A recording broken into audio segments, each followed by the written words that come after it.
All right, guys, welcome back to the channel. It's Maddie here, and we're back. I was out yesterday sick. I wasn't able to make a video like I normally would. Yesterday, we were going to talk about kind of the off-meta decks, the strange decks that did well recently at tournaments. Unfortunately, again, I didn't feel well yesterday, so I couldn't make that video. But today's Friday, and on Friday, we talk about the new best decks to play right now. Ranked battles are coming up. They're coming next week on Thursday, so I think we have 5 or 6 days until the ranked season comes out, which is really exciting. But until then, we do still have tournaments, and I think that the metagame is actually changing around a lot. We're going into the third week, and anybody that watches my channel regularly, my hair is crazy today, by the way. Anybody that watches my channel regularly knows that the third week is when things really begin to kind of come around full circle and the true face of the meta kind of shows itself, right? It's revealing itself to be what it actually is, which is what we're going to talk about in today's video. And what's going to be really interesting about today's video is that a lot of the decks that we're going to talk about are actually kind of new deck lists, but also updated renditions of, previously existing decks in the metagame. So yeah, this should be a fun one. Don't forget to comment down below. Don't forget to like and subscribe, and let's dive right into things. So the first deck we're going to take a look at is Mega Blaziken, and this is going to be an upgraded or updated version of Mega Blaziken. This deck list, I forget the name of the player, but they went 7-0 recently. I think it was yesterday at a 300 plus player tournament. So they were playing Mega Blaziken, kind of how we have been playing it, right, with Heatmore, but they're actually playing both versions of Heatmore, one with the Tongue Whip attack, which does 30 damage to the bench, and then basically the older Heatmore that is the exact same card, except it just does 30 damage to the active. So now we have the option to attack the active or the bench with either Heatmore, and then we actually have just one Chingling thrown in there. Chingling is a card to me that I think provides value in any deck list that you put it in, and I think there's a lot of rare candy decks in the format right now. So, even if you're not playing Altaria, you can still play Chingling and it'll still be an effective leadoff Pokemon. And I think that any deck that is playing Mega Pokemon benefits from Chingling because most of the time the game will end when your Mega Pokemon gets KO'd. So it doesn't matter if Chingling gets KO'd pretty quickly. All it's doing is stopping other decks from going turn 2 Rare Candy. Gonna be really nice in the mirror matchup. It's just another Pokemon to have in the active spot to start the battle. That's not Torchic, right? So theoretically, double Heatmore and Chingling, that's 3 Pokemon, 2 Torchic. Most of the time we're gonna be leading with something that is not Torchic, and that's the whole idea here. We've seen a little bit of the split Heatmores in these Blaziken decks, and I do like it. A couple people from the Discord have been mentioning it to me. And again, just recently, a player went 7-0 at a recent online tournament that was pretty large, and I like the concept here. So, we're kind of sacrificing a couple of things in the deck list, but what's cool here is that we are playing double Flame Patch, and we're still playing 2 Copycat, 2 Research, 2 Rare Candy, right? So only 1 Cyrus, but I think the deck list in general is still very consistent. We could maybe split 1 Copycat, 1 May, because we are playing a bunch of different types of Pokemon, so a card like May could be useful in a deck list like this, but yeah, I think that this is becoming a bit more of a modernized version of Mega Blaziken, which is still one of the strongest decks in the entire game. I think that Mega Blaziken is a bit of a high roll deck compared to some other, strategies in the meta right now. There are going to be those games where you just don't find Rare Candy Blaziken or you don't find Combuskin and you can't evolve into it. That's going to happen inherently, but I think when we talk about decks that, have power, that are, the overall strength of a deck, I think Mega Blaziken is up there really with anything else, right? I mean, 210 HP, hitting for 140 with the burn, it really does add up. The bench damage with Tongue Whip Heatmore, and now we have Chingling Lock thrown in here. It really just is a powerful deck list, and the only thing holding this deck back is, again, perhaps going first, but realistically, it's just whether or not you find Rare Candy and Blaziken, you're probably going to be doing all right. So, yeah, I just wanted to mention it right off the bat because I still think, Heatmore Blaziken is a top deck in the metagame, and it has been updated. I like this new version of it. I don't think, the way that people were playing it before is necessarily bad, but, I think why not, change the deck, let it evolve a little bit, and we're seeing this a lot. Chingling is going to be in so many decks in this video because it just makes sense. It just makes so many decks better. You'd rather have it in the active spot. Stops your opponent from red carding you. It stops them from rare candying. It stops them from using Pokeball. It's just a very valuable Pokemon to have early in the game. And if you're playing Mega Pokemon, it's not really a downside to any degree, right? A big measure of decks is what they can do on turn 2 in the current metagame, and stopping that turn 2 rare candy against Blazikens or Hydreigon is a really, really big deal. So there's the Chingling. Next up is going to be Altaria, and Altaria really hasn't changed a whole lot. I just pulled up one example recently of an online tournament, but again, very, very similar to what we've seen before, which is double Chingling, 1 Indeedee, 1 Jirachi, and then one of the Do the Wave Altarias for the Oricorio deck lists, and everything else in here is basically about consistency. In fact, this deck list has cut one like red or one Rocky Helmet to play one May on top of Copycat and Lycia. So it's going like maximum consistency here, which I think kind of bodes well, for Mega Altaria.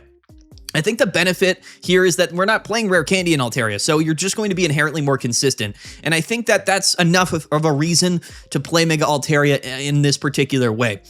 Yes, you're only hitting for 130, and while that's not necessarily dealing enough damage, a lot of games, Chingling as probably our more consistent leadoff Pokemon is just going to provide us the ability to not necessarily have to attack on turn 2, and we would rather just always get the board state that we want, right? So I don't hate this at all. One Pokeball, double Lycia, one Copycat, one May, double Research. Like, there's so many consistency cards here in the deck list. Every Pokemon in the active spot is pretty good, other than like Indeedee. And I really don't mind the deck at all. Jirachi is just an incredible win condition. The healing from Indeedee super clutch. The Rocky Helmet extra damage. Mega Altaria, just such a good Pokemon. It's one of the best in the entire game. My thoughts on Mega Altaria is that the win rate is going to always be really high. It might not win as many tournaments just because it's not necessarily like a high roll deck. And in the way that tournaments work, typically like the really strong kind of high roll luck based decks typically end up winning just because somebody gets lucky. But when ranked battles come out, I think Mega Altaria is going to be a top option. Spoiler, in this video, we're actually going to be covering a ton of Absol decks because that to me is like the biggest development of the metagame right now. So looking forward, I think that we might just be playing Mega Absol in like a ton of different strategies because it really is kind of the best finisher in the game right now. Some people gave me a little bit of flack for like talking down about Absol, and I did immediately make a video when B1 came out kind of, like correcting my mistakes, right? I'll admit, Mega Absol is not a bad card. It's just a card that's very limited in terms of what it can do during a game, and I think that it's very niche, but to be fair, Absol is incredibly strong when it comes in later in the game. I don't know why I'm talking about Absol because we have Altaria up right now, but this is the kind of the most recent version of Altaria that I would recommend. Again, if you wanted to cut the May and play like a red, totally feel free to do that. That extra damage can matter, but for the most part, I think more consistency is better when you're playing a deck like Mega Altaria, and that's the biggest strength of Mega Altaria. Next up, updated Suicune Greninja. So I think it's about time. I really do. I think it's about time now that we kind of shift to a more modern version of Suicune and Greninja. And this is the version that a lot of people have been playing in online tournaments, and that's been doing really well. And this is double shifting stream Greninja EX with only one Water Shuriken Greninja, which, I think has some benefits, has some not so big benefits, but at the end of the day, we're also playing one Frogadier in here to kind of stop the Chingling lock. This is a really, really consistent deck, and I think that the shifting stream Greninja with Irida and Cyrus in the deck is just really, really strong. You could even play double Irida in this deck, and I would not call that a bad decision. That extra healing is a really, really big deal, and the cool thing about Greninja EX is that it can live and attack from anything, right? So realistically speaking, I think that the flexibility to be able to move around your Pokemon and heal multiple Pokemon at once with Irida is a really, really big deal. And I think that other decks that maybe aren't playing double copies of Cyrus are probably going to struggle here just because we have so much flexibility in terms of which Pokemon we want in the active spot. And we are still playing Cyrus and Water Shuriken Greninja. So we're playing double copies of Cyrus just because Cyrus is such a good card, but I could totally see people maybe cutting one Cyrus for like two Irida for some matchups, or maybe even cutting the Mars in the deck list for like a second Giant Cape. There's a lot of things that we could do here to change around the deck, but I do think it's about time if we are playing, double Froakie and three Greninja EXs to play one Frogadier to more consistently get that Greninja up and running. But the extra draw power from Suicune is still really strong, along with Copycat. You're just always drawing cards, and you're going to see so many cards in your deck throughout the game. So I still think Suicune Greninja is a top deck in the metagame right now. And I think that bench damage is kind of everywhere. A lot of decks are playing it, right? Absol decks are playing it, Altaria decks, Blaziken. Basically, every top deck in the game right now has that bench damage Cyrus combination. And of course, Water Shuriken Greninja is one of the best Pokemon at doing that. And the cool thing about this deck is that, Greninja can just one-shot in Oricorio as well. So it's just a really, really good deck list. And I do think that the trend now is kind of trending away from the more traditional version of Suicune Greninja with Giratina. So there might be some scenarios where Giratina still is really strong strong, but if I'm going to choose to play Suicune Greninja right now, this is actually the version that I'm going to play. So an updated version of Suicune Greninja. Comment down below what you guys think of this deck list. I played it on stream and viewer battles, and it still felt really strong to me. Again, when ranked battles come out, I could totally see this deck, you know, popping off. There's not that much lightning in the metagame right now. Magnezone Oricorio does still exist, but I think that when you're playing a deck list like this, you have to just accept that you're going to be weak to lightning type decks, and that's just kind of the reality of things. You know what I mean? So I really like this deck. It's got everything going. It's got a lot of HP. It's very tanky, a decent amount of damage, basically like free retreating all over the place. You can even double pivot out if you're playing Greninja EX. It's really, really funny. And any status condition deck gets basically nullified by Greninja EX because you're not actually retreating. You're just swapping the Pokemon, right? So you can get around being paralyzed or asleep, which is really cool. So yeah, I mean, nothing else to really say here. This is my updated version of Suicune and Greninja. It's what a lot of people have been playing. You could change around the supporter cards a little bit, but in terms of like the Pokemon build out, this is kind of what I would recommend currently if you're looking to play Suicune and Greninja. Still one of the top decks in the game. Now, moving on to Magnezone. These decks aren't really in any order, by the way, but I did leave all of the Absol decks towards the end of the video. So if you wanted to play like dark type Absol toolbox decks, that's going to be the second portion of today's video, because to me, that is kind of the progression. That is the future of this metagame, are just these sort of control decks that, you know, pair maybe just one copy of Absol in, because it's just such a good finisher, right? So anyway, next up though is Magnezone Oricorio. Nothing's really changed here. It's still a strong deck list. So it won last weekend's 750 player Pocket Mads tournament. I still think it's an incredible option. And I think that right now, if you're playing Oricorio, this is probably just the way that we want to play it, honestly. And I think that, you know, it's kind of how I feel like Oricorio should be played, which is in a bit of a slower, like more single prize archetype deck list. Again, we're just throwing one Chingling in here because if we lead Chingling, that's obviously a benefit. And at the end of the day, Magnezone is just a well-positioned card, right? With Giant Cape, 160 HP, we're 2 at KOing Mega Pokemon.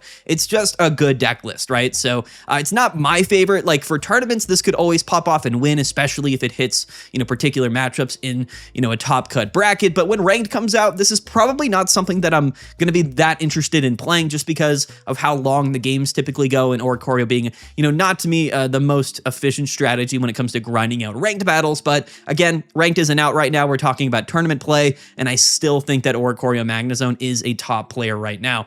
We haven't done a tier list, but I think it's probably time next week we're going to do like our ranked battles tier list, and I think that's going to be very interesting because it'll be different typically than our tier lists of the previous weeks, but you're gonna have to wait till Tuesday for that. By the way, yeah, it's just, yeah, I mean, it's Oricorio. There's not that many decks playing Oricorio right now, which is to me like not a bad thing, but not a terrible thing. You know what I mean? There's a lot of counterplay to Oricorio. It's still impacting the metagame. As long as Oricorio is affecting the decks that people are building in the metagame, then I think it's doing its job. And I think Oricorio is certainly doing that, but it's less of a factor as well because Chingling is also kind of the other card, control card that is changing the way people build their deck lists, right? So, and I think that's healthy for the metagame. You know, decks are being built specifically, like theoretically worse than they would be if Oricorio and Chingling weren't in the metagame. These are cards that force decks to kind of change the way they're built, and kind of evens the playing field a little bit. So this is kind of the deck right now. If you wanted to play Oricorio, this is what I would recommend. Magnezone's still extremely strong. The double copycats really make this deck so consistent. It's absolutely crazy. And then next up is Decidueye. There was definitely a bit of a down week here. I think it was last week, I would say, that Decidueye definitely struggled. And the reason for that was because Blaziken was everywhere. It was by far the most played deck. However, the progression now is moving a little bit away from Blaziken and a little bit more towards these Absol toolbox decks. And if I'm being entirely honest with you, I do think Decidueye does quite well into some of these dark type strategies, especially because a lot of dark type Pokemon are weak to grass. And I really do still love Decidueye. This is going to be a kind of an updated version here. We're playing Double Lily, 1 Erica, 1 May, 1 Copycat. And I do think this deck benefits from May more than maybe other decks do. But, you know, it's Leaf Cape, Decidueye, double stage 2 EX Pokemon. So you kind of force your opponent to go through like 400 total HP, which is kind of funny, or more with the healing. It's a lot of it's probably one of the more defensive, like tanky decks in the entire game. And I actually appreciate that because to me, that's kind of what grass type decks should be. They should be these like really high HP Pokemon that heal a lot. Maybe don't deal a ton of damage, but are really kind of difficult to get around. And that's kind of what Decidueye does here. The only downside to this deck list is, of course, not getting out your second Rowlet, right? So we're only playing one Pokeball here because we only play two basic Pokemon, but the entire concept here is that, you know, as long as we get like both of our Pokemon in play, we're almost always finding some type of an evolution Pokemon, so it's actually a bit more consistent than you might think, and those evolution Pokemon with Leaf Cape, with Erica, with Lily are going to stick around for a long time, and it's bench damage. Like, that's the upside here, right? All of our Pokemon, literally every single Pokemon here in the deck, whether it's Rowlet, Dartrix, Decidueye, or Decidueye EX, they all deal damage to the bench, which is another theme in the metagame right now. I'll be surprised. I'll say that. I'll be surprised if we don't see like a modification or a card come into the metagame next season that kind of limits or reduces the amount of damage that you can deal to your opponent's bench Pokemon, because to me, there's definitely a theme going on in the current metagame, and it's just the way that Pokemon Pocket is played now with all of these bench damaging attackers. Decidueye is a little bit different because you don't need Cyrus like to deal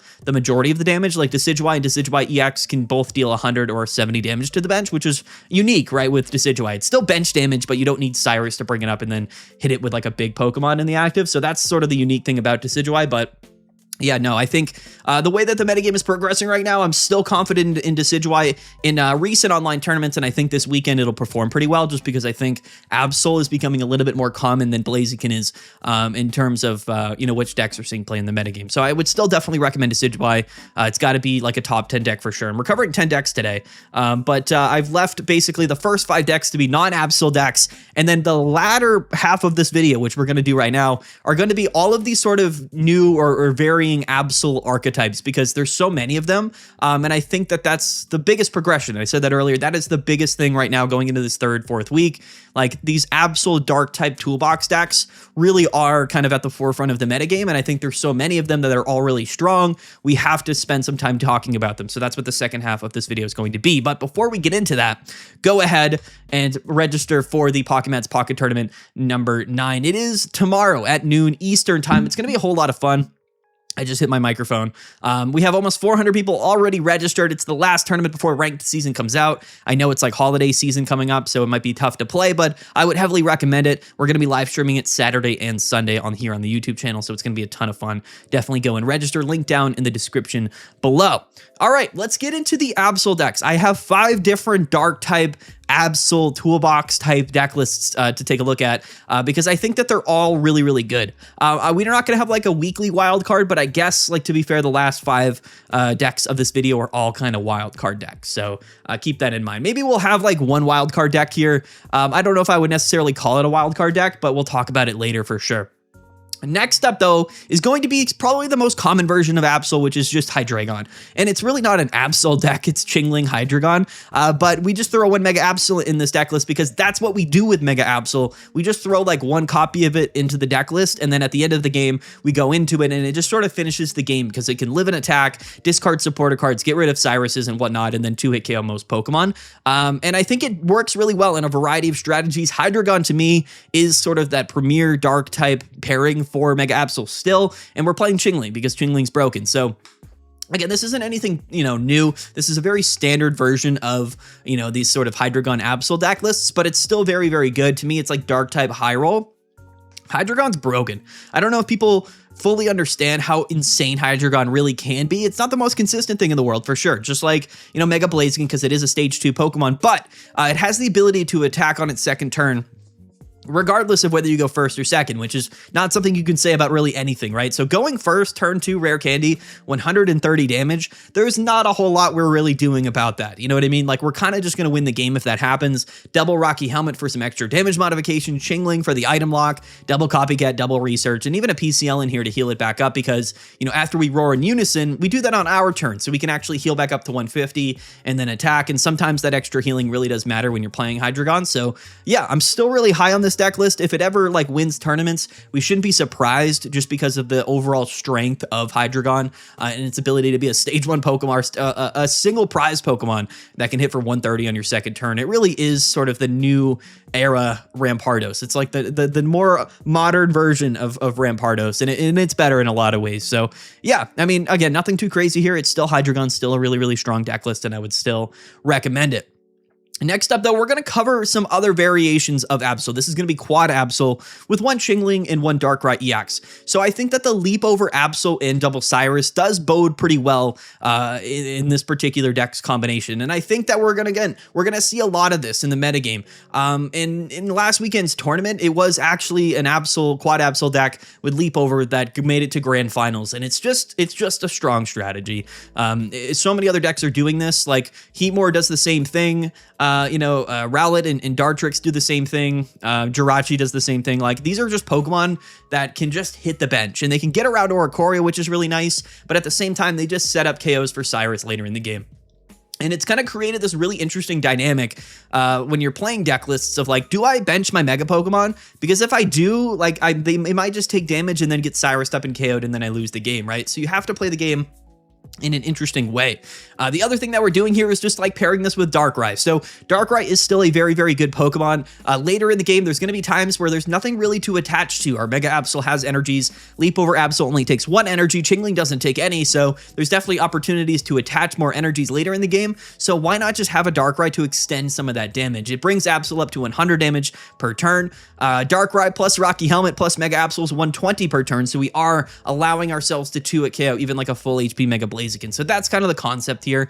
Leap over Absol, still really, really strong. And I think it makes a lot of sense just because, and we're seeing this everywhere. We really are, right? It's just the same concept as all of the other deck lists. So why not do it with Mega Absol? And you can play Leap over Absol like in a Hydreigon version. You can play it in like a Poison Nihilego version, which we might take a look at later.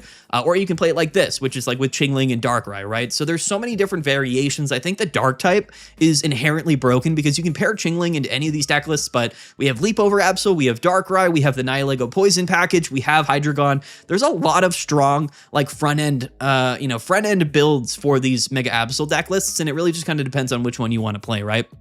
Now, this deck list here is playing double Mega Absol, and I honestly, for consistency reasons, I might just cut one of those Mega Absols and play like 2 Chingling, because I would rather lead off with Chingling or Leap over Absol, but either way, it's still a really, really strong deck, and unfortunately, you can lead Darkrai sometimes, but we are playing 1 X speed, which is, I guess, why, maybe double Mega Absol makes some sense here, but yeah, this is just one version of it, and we're going to see a lot of different variations. The next one here is really interesting, which is actually going to be Nihilego Naganadel Mega Absol Darkrai. Again, a very interesting deck list, but again, broken, because we've seen the power of Naganadel as a front end in the Guzzlord deck list, and that's, of course, one of the better decks in the entire game. I just think that the poison damage in Naganadel comboed with Nihilego is just a really aggressive front, and can kind of deal with Oricorio very easily, can KO Chingling super quickly, and it's got a decent amount of HP. Like, it's just a really aggressive Pokemon in the metagame right now, and with Copycats, it's a stage 1 Pokemon, so it's even more consistent. And you might be thinking, well, we're not playing Guzzlord and we're not playing Celesteela, so it's a little bit inconsistent, right, in that sense of which Pokemon we lead off with. The way that this deck list is getting around that is just playing double X speed, and even if we do lead Mega Absol or Nihilego, we can always X speed into a Poipole, and either way, the deck list is a bit more consistent than you might think even by just looking at it.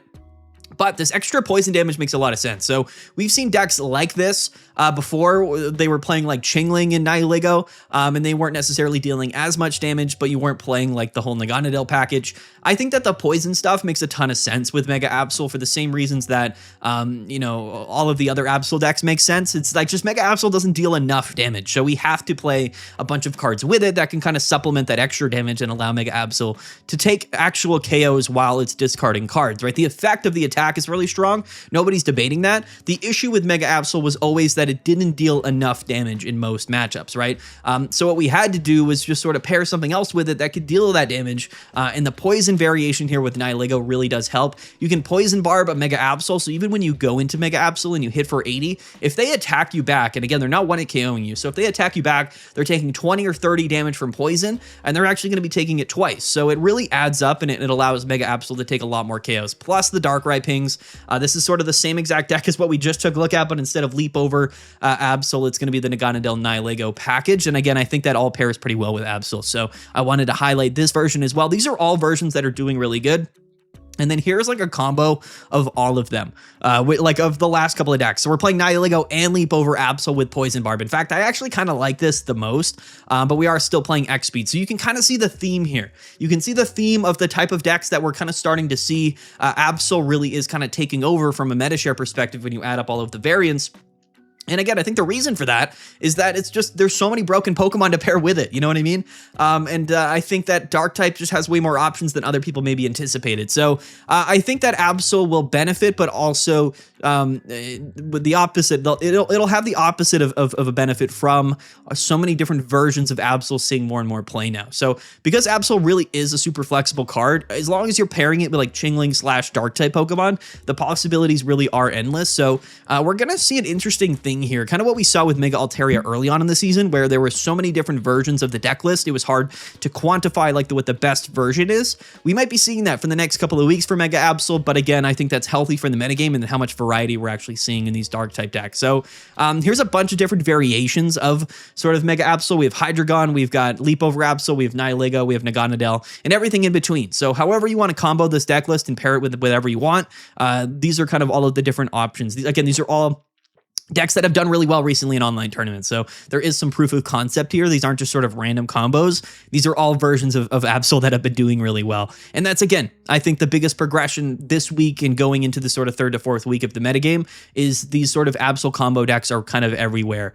And it might take some time. It might take another week or two to see what the best version is. If any Absol variant wins our tournament this weekend, I think that will likely kind of take over from a meta share perspective. But, we'll have to kind of just wait and see. And to be fair, when ranked battles come out, I think that you're just going to see a ton of Absol. So I think the metagame right now will now be turning on Absol, and because whatever deck really ends up being the most played deck, the most popular deck, the counter meta sort of rises up. And I think that's kind of what we're going to see. I think that Decidueye probably might do pretty well into Mega Absol, but in the same vein, there's probably several other decks that could do well into Mega Absol. Either way, going to be a very, very unique. Maybe Arceus, right? If this poison stuff really pops off with Absol, then maybe Arceus comes back because it can live and hit for Mega Absol and it doesn't get poisoned, right? So that could be a pretty big deal.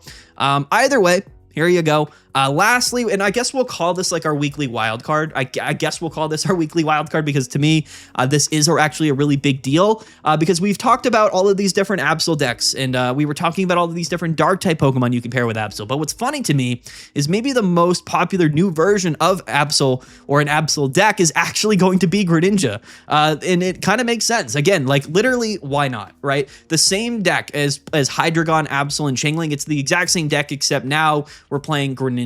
And you kind of get a similar benefit from that, right? Yes, like we don't always want Mega Absol in the active spot. We don't really want Darkrai in the active spot, but it doesn't really matter. In this deck list, we'll play only Dark energies because the whole concept here is that we're dealing bench damage. And if we do, lead off with like a couple Chinglings and we're able to set up the Greninja on the bench, while attaching to an Absol on our bench as well, it kind of creates an environment that's extremely difficult to deal with because not only can Mega Absol deal an extra 20 damage to any Pokemon on the board throughout the game if Greninja does get put onto the board, but it allows you to kind of focus on a bench Pokemon and then bring it up with Cyrus. So it's just a really, really funny deck list and it's been doing really well in online tournaments. So not only do we have to worry about Mega Absol with all of these broken Dark type Pokemon you can pair it with, as it turns out, why not just kind of bring back sort of the Dark Ninja deck from like way back in the day, right? I think it was like Space Time Smackdown. It was like Darkrai Magnezone and Darkrai Greninja like way back in the day. So we've seen Greninja be paired in decks that aren't Suicune. It's just when Suicune came out, that was obviously the clear partner for Greninja, but I still think Greninja's broken in a lot of different strategies, and why not play it with Absol? You know what I mean? Why not? We are seeing a lot of Darkrai EX with Mega Absol, and I think that kind of just makes sense. Again, extra damage. We're going to have extra places to attach energies, right? Like, if you take a look at this deck list, the only Pokemon that we kind of have to commit energies to is Mega Absol, and once it has two energies onto it, all of those extra energies are just additional, right? So we might as well just start attaching them to Darkrai. It's just like 20 damage every turn to the active, plus Greninja, plus the discard. It's a crazy deck. It really is.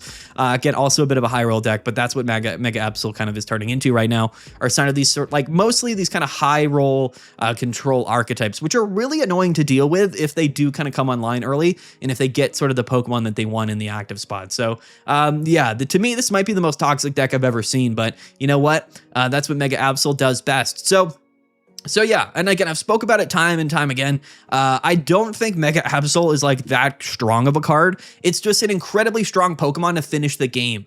If if you're able to do a bunch of stuff before you go into Mega Absol, right? Like it's not something you just sort of want like in the early game. Even if you do get like go second on your second turn, you probably don't want to go into Mega Absol because you're not really KOing anything, and you don't have like a ton of HP. So you need to do things before you go into Absol. Chingling is like a great example of that. Hydreigon, all of these other variations that we took a look at in this video. So this would be like my weekly wild card for the week, but it's already been pretty popular in online tournaments, and I think it's been doing really well from a win rate perspective. So that's the development. That's kind of the development right now. Mega Absol is just becoming very flexible. There's so many different variations, and whenever that happens, it's not only really healthy for the metagame, but it kind of ends up being really beneficial for Mega Absol specifically, right? Because that is sort of the common denominator across all of the last like 5 decks that we saw. And people oftentimes categorize a deck by like whatever sort of core, like, or I guess, themed Pokemon is in the deck, right? None of these, like, I would really consider to be like core Mega Absol decks, but Mega Absol is in the deck list. So that's what people think of when they think of these deck lists, even though like this is a Hydreigon deck. I guess this is technically an Absol deck. This is like a Naganadel deck, you know what I mean? And this is, this is like a Greninja deck. So it's like a little bit different, but Mega Absol, I think, does well as maybe not the star of the deck, but like the closer, right? He's like the relief pitcher. And he's definitely one of the better ones in the entire game. So shout out to Mega Absol. And I think that it's actually a pretty interesting card from a gameplay perspective as well. So there we go, guys. There's the video. These are like my top 10 decks right now. Again, the first 5 decks: Blaziken, Altaria, Suicune, Greninja, Magnezone, Decidueye. These are all of like what I would consider the top non-dark type decks in the game right now. And then I think if you're not playing these decks, you probably should just play some version of Absol, which is why I showed you 5 versions of it in this video. And that's kind of the meta progression. But like I said, things are going to change when ranked battles come out. Our perspective in terms of how we value decks and how we determine the viability of deck lists will be a little bit different. So from next week onward, we're going to be covering what we think the best decks are from a ranked perspective. So again, playing the Pocket Mats Pocket Tournament this weekend. It's the last tournament before Ranked comes out. Going to be a whole lot of fun. I would definitely recommend it. And again, once Ranked does come out, tons of content. We'll go live with Ranked battles. It's going to be a lot of fun. But anyway, guys, that's the video. Don't forget to like and subscribe. I apologize I wasn't here yesterday, but it is what it is. You know what I mean? Sometimes I just can't, I don't know. Anyway, there it is. That's the video, guys. Let's end it. Don't forget to like and subscribe. We'll see you guys later. Peace out. Have a good one. And yeah. Bye.